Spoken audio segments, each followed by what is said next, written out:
So I thought I would share how to make mashed potatoes that are good for you and help combat the lack of sleep and energy weapon attacks and all that. These are red potatoes. There's, I don't know, I have 6 of them.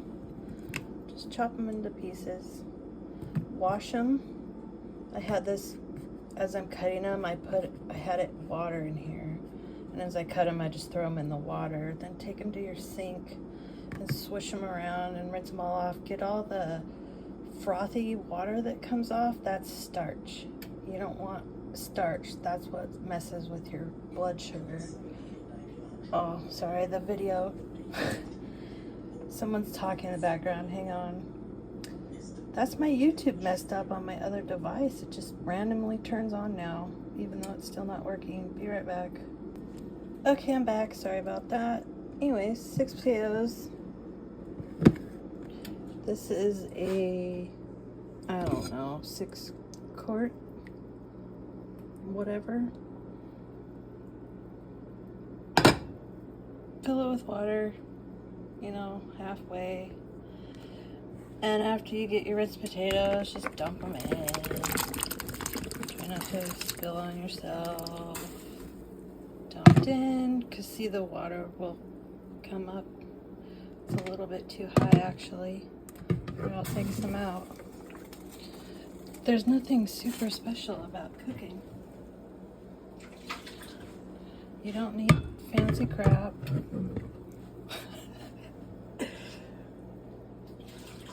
You really don't.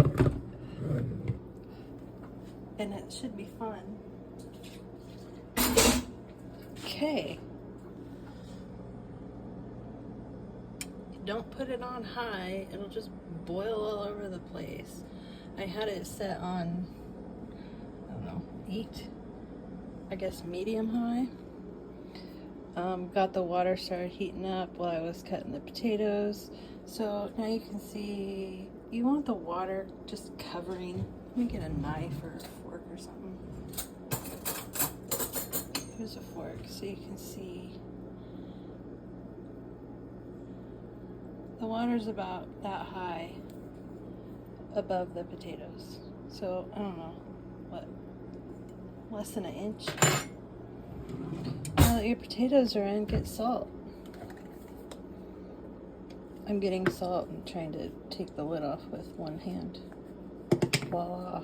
Here's my old 1970s Tupperware salt shaker. I have no idea how much salt this is. You just do it until God tells you to stop. There. Perfect. Now that there's no starch in there, the water will not boil over. You know how pasta always boils over? And there's all these tricks that I see videos for to how it gets to not boil over. Anyways, you can put oil in here or not to help it. See how the starch will bubble up? That's why you don't want it on high. I just put a little butter. And there's other reasons for that, because butter is healthy for you. This is salted butter. So I just put a little pat of butter in there. Kind of helps break up the surface tension so this leftover starch that didn't rinse off won't boil all over the place. Stick a lid on it. Don't shut it, because it will boil over. Leave it lifted up so that all the steam hits the lid, drains back down in there. And then, I don't know, I wait for it to start going. You cook it until you can poke it with a fork and it's, you know, tender. You don't want to cook them until they're falling apart. You just want them tender, and then I'll come back and show you the rest. I don't know how long this is going to take. The smaller you cut up the chunks, the shorter the cooking process is. I'm guessing this might take about 10 minutes once it starts boiling for them to cook. So we'll see. I'll time it for you guys. Okay, it's been like 4 or 5 minutes.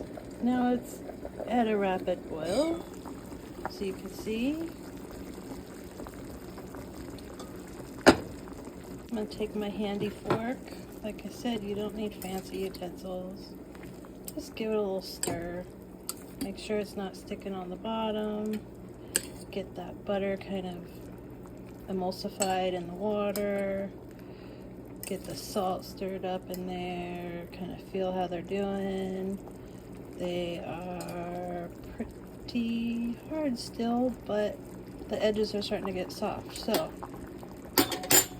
I'm going to turn this down to kind of medium-ish. Put the lid back on. Let it go for another 5 and see how we're doing. Okay, it's been 5 more minutes, so we're going to poke one of these, see where we're at. I don't know if you can tell on the camera. Let's see the edge. I don't think you can see it, and I can't point it out because I don't have another hand. You can see it on the edges of the skin where it's starting to look kind of translucent, about, you know, a tong, the width of these fork tongs, about that far in. That's it cooking. So they're starting to soften up. Let's see if we can see this one. And see how the edges are a little, whoop, translucent.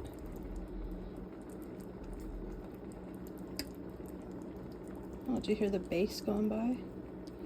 Cars are out driving around. See, that one's breaking up already. So it's been, okay, it's 10 minutes like right now. This is where we're at. So they're getting close. You don't have to wash these either. That's why I love using red potatoes. Cut off any, you know, parts that got nicked or large bruises that you see in them, but you don't have to wash them. Just cut them up in the chunks, throw them in your Tupperware water, and rinse them off real good to get all the starch off, and then all the bad stuff will cook off in here.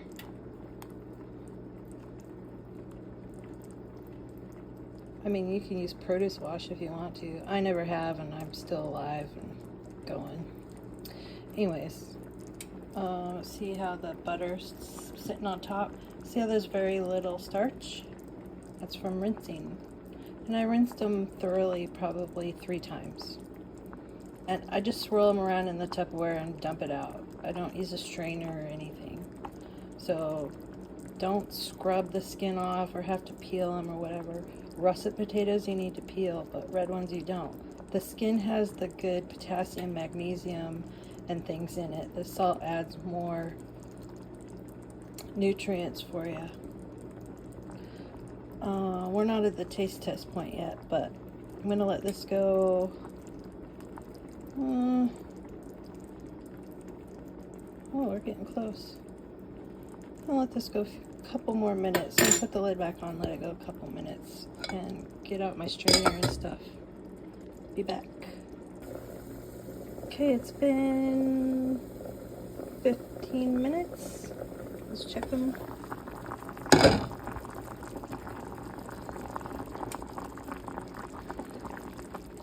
Oh yeah, they're falling apart.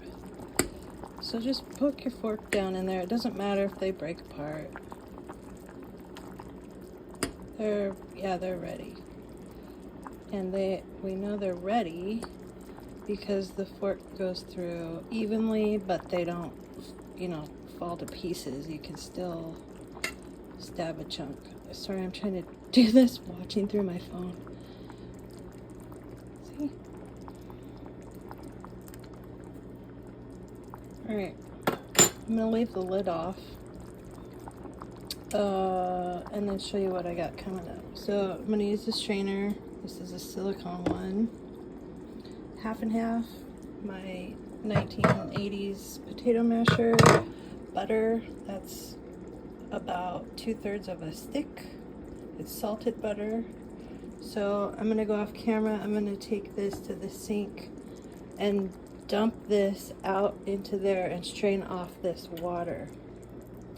Don't strain in cold water, use hot water. And you want to do that so it doesn't stop the cooking process. They're not quite done yet, so we don't want to stop the cooking process. So rinse in hot water if you need to rinse. You might not need to. I'll be back after that's done. Okay, here's the potatoes. The sink, I washed the sink. So when I meant rinsing the pan, not the potatoes. You just dump these in and let them drain off. You don't actually put more water on these. So I meant rinse the pan. So as you can see, it's not perfectly clean, but I rinsed out all the leftover starch that was on the sides, because we don't want the starch. Put it back on the burner. Turn it off. Grab the butter. Dump it in. Grab half and half. You can use mascarpone cheese. You can use mayonnaise. This is why you use hot water to rinse, because you don't want your pan cooling off so that your butter and stuff can melt. Half and half. I have no idea how much that is because I cook by eyesight. That's why I'm showing you this. I'm kind of doing this backwards than I normally do. Swirl this around. We're just melting the butter. You don't actually need to swirl.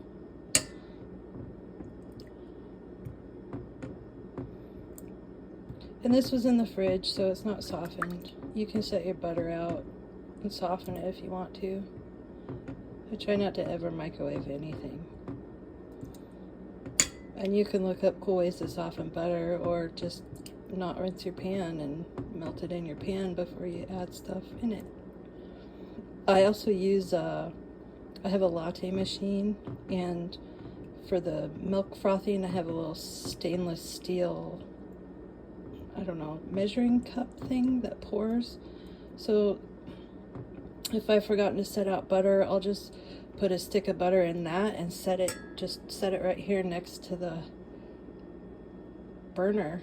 And by the time whatever I'm cooking is done cooking, the butter's melted in that stainless steel cup. Here, I'll grab it and show it to you. This is what I'm talking about, one of these. So I just put the butter in there and set it next to this if I need to, but I don't, because see, we didn't rinse the pan with cold and it melted, and that came right out of the fridge. I cut it right before I turned the camera back on. So that's probably, I don't know, 4 tablespoons. That was probably 4 tablespoons of half and half. This is the Tupperware I use to cut the potatoes, so my strainer fits in here so I can just carry it right around. Anyways, got that melted in. We're just gonna dump these on. Then you don't make a mess. I'm not a messy cook. That bothers me. I've got to set the phone down because I can't stir and talk at the same time. I'll be right back. We're just gonna stir all this together and then I'll show you. Okay, see how everything's stirred up? I wanted the half and half and butter coating all of this. Now it's time for a taste test. Just gonna take a little piece right here. Blow on it, unless you want to burn yourself. I get tired of getting burned, you know, because we get burned by energy weapons all the time.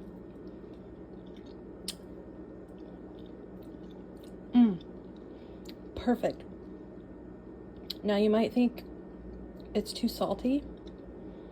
You saw how much salt I poured in. That was probably 2 tablespoons, which is quite a bit for 6 red potatoes. They were about, you know, fists, a little smaller than fists. Look at my horrible nail polish. Anyways, it got burned off. I'll do another video of that. So now that these are here, we left the pan hot, just turn the burner off so the burner's still warm. So this is actually still cooking. Now that everything's coated, these are gonna be good.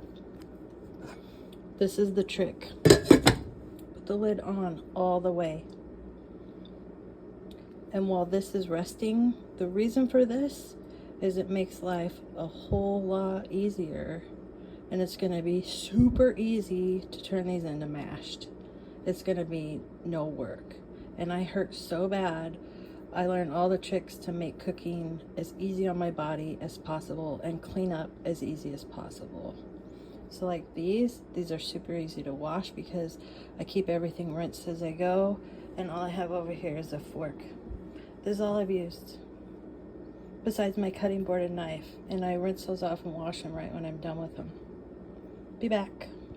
Okay, it's been, I don't know, maybe another 6-7 minutes, and I just used this as my dishpan, kind of like camping, to wash up everything that was left in the sink while I was waiting for the potatoes, because clean as you go makes life so much easier.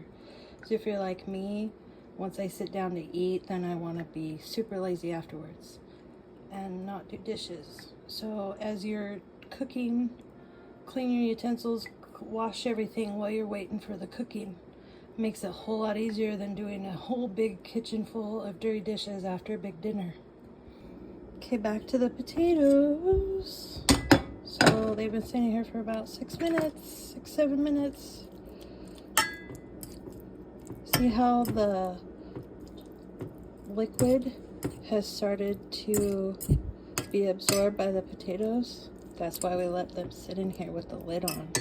Traps all the heat and moisture in there. And look how easy they mash. So, trusty masher. Look how easy. I'm gonna finish mashing these up and then I'll come back. Okay, I'm back. That took about 30 seconds. And I left it, I haven't touched it, I just took that out and set it over there.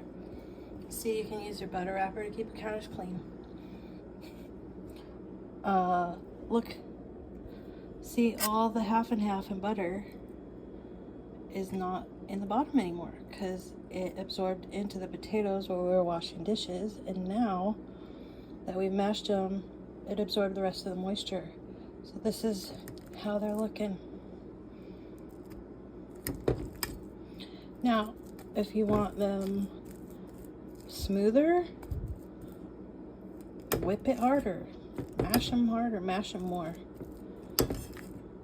I like to leave them like this because I make several different dishes with this. This is kind of a base. I'll make potato pancakes. I'll make all sorts of dishes with them. If you want them smoother, smash them longer. If you want it a little bit thinner, add in some more liquid. You can use half and half, milk, water. I mean, you could use chicken stock, beef stock, bone stock, whatever liquid you want to add in. You can add herbs in right now, fresh or dry. If you use dried herbs, I would put them in while the butter's melting because the dried herbs need oil in order to release the oil back out of being dry. So remember when I was melting the butter in here, that's when you'd want to dump in your dry herbs. If you have fresh herbs, put them in right now. If you forgot the dry herbs, put them in right now. It's not gonna hurt anything. So time for another taste test. We're gonna see how the salt is now that we've mashed up the potatoes.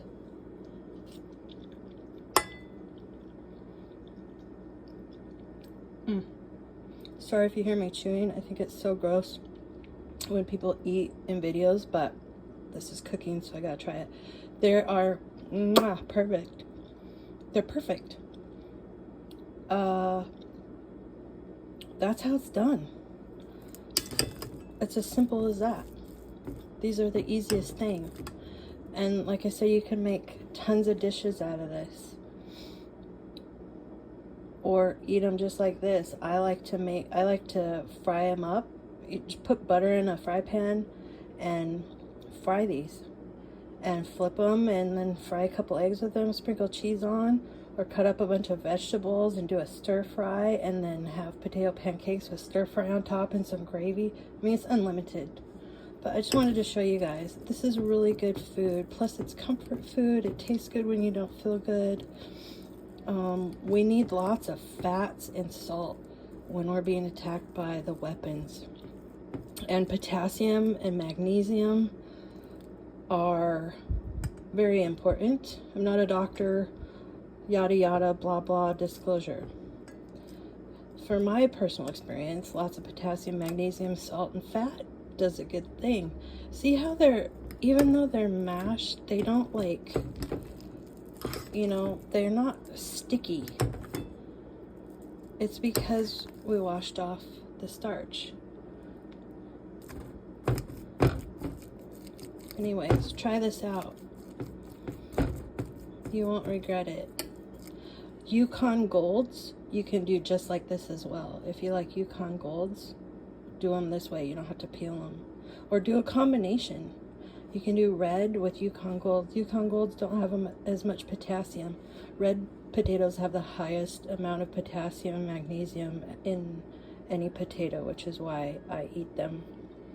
Russets have pretty much little to no nutritional value. Not that there's much left in our food, but we try and go for the best, right? So if you guys have any questions, let me know. Sorry this is all over the place and I didn't prepare. I just wing it like I do everything. Let me know if you want to see some other cooking or other kitchen tips for disabled and those who deal with excruciating pain trying to stand here and cook and dishes and keep stuff clean. Like, I have this down to an art, what utensils to use and not use and what gadgets you need and don't need. I can do that. So if you have questions, let me know. Otherwise, make some potatoes and enjoy. This is KG. Talk to you later.